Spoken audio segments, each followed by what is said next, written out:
Una tragica stagione del Real Madrid che però passerà alla storia.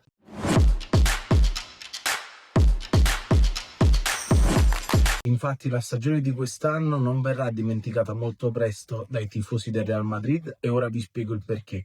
E no, non sto parlando dell'eliminazione in Champions League contro il Bayern Monaco.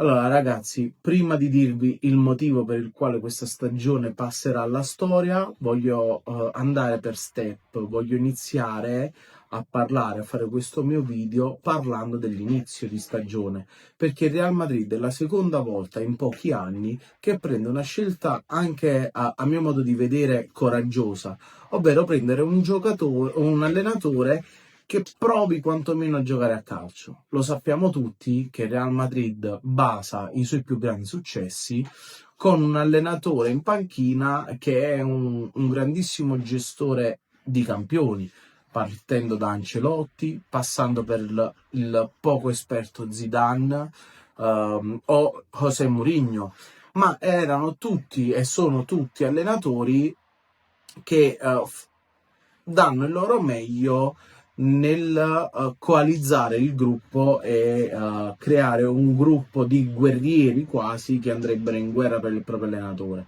Mentre invece sia con Rafa Benitez anni fa e sia quest'anno con Xabi Alonso, il Real Madrid poi si è trovato in una situazione di tale da poi dover esonerare l'allenatore. E perché questo? Perché comunque a Madrid non c'è voglia di aspettare, non si dà tempo agli allenatori. Perché a mio modo di vedere Xabi Alonso non stava nemmeno facendo tanto male. Anzi, anche durante il mondiale del club quest'estate si intravedeva comunque un bel gioco da parte del Real Madrid, con la scoperta anche di giovani campioni come Gonzalo Garcia in avanti, che veniva paragonato al primo Raul, oppure Carreras come terzino sinistro. A un certo punto però il Real Madrid, visti anche il susseguirsi di voci che vedevano uno spogliatoio spaccato o uno spogliatoio contro l'allenatore, prende la decisione di esonerare Xabi Alonso e di dare il comando della panchina a Álvaro Arbeloa.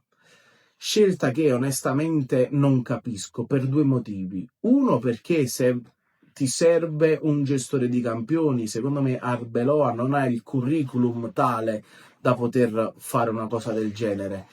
E due, perché comunque è un allenatore inesperto. Poi dico, con tutti i soldi che ti ritrovi tu Real Madrid, tu Florentino Perez, vuoi vedere che sul mercato non c'era niente di meglio che Arbeloa?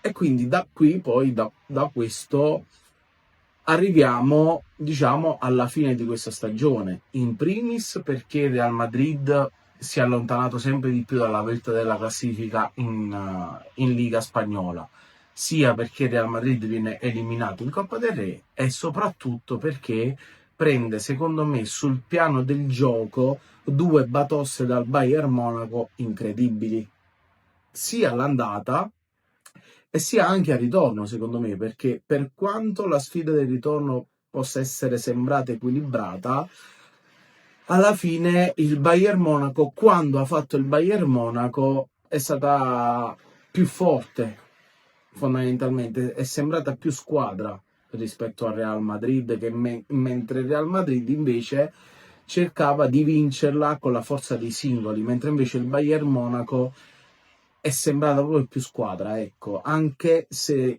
sulla panchina un allenatore giovane come Company, che comunque oltre a saper far overperformare i suoi campioni, è riuscito anche a dare comunque un gioco al suo Bayern Monaco.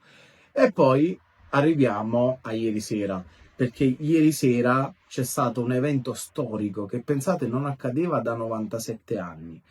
Infatti il Real Madrid ieri ha perso in casa del Barcellona 2-0, consegnando così la Liga agli acerrimi rivali, ovvero il Barcellona.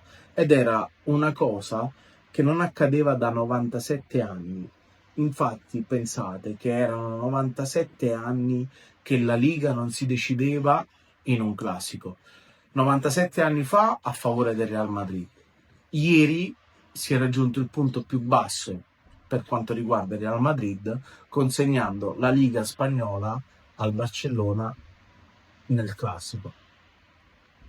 Ora le voci per quanto riguarda il Real Madrid parlano che l'anno prossimo dovrebbe tornare in panchina José Mourinho, che ha chiesto anche il totale controllo su tutto lo spogliatoio del Real Madrid, ma comunque in questi giorni le voci che girano per Madrid sono anche di una bella scazzottata tra Valverde e Tchouaméni, quindi non troverà una situazione, uno spogliatoio diciamo coeso e felice, soprattutto dopo ieri sera. Staremo a vedere se José Mourinho, dopo il punto più basso del Real Madrid raggiunto ieri sera, riuscirà a far tornare il Real Madrid lo squadrone che era un tempo.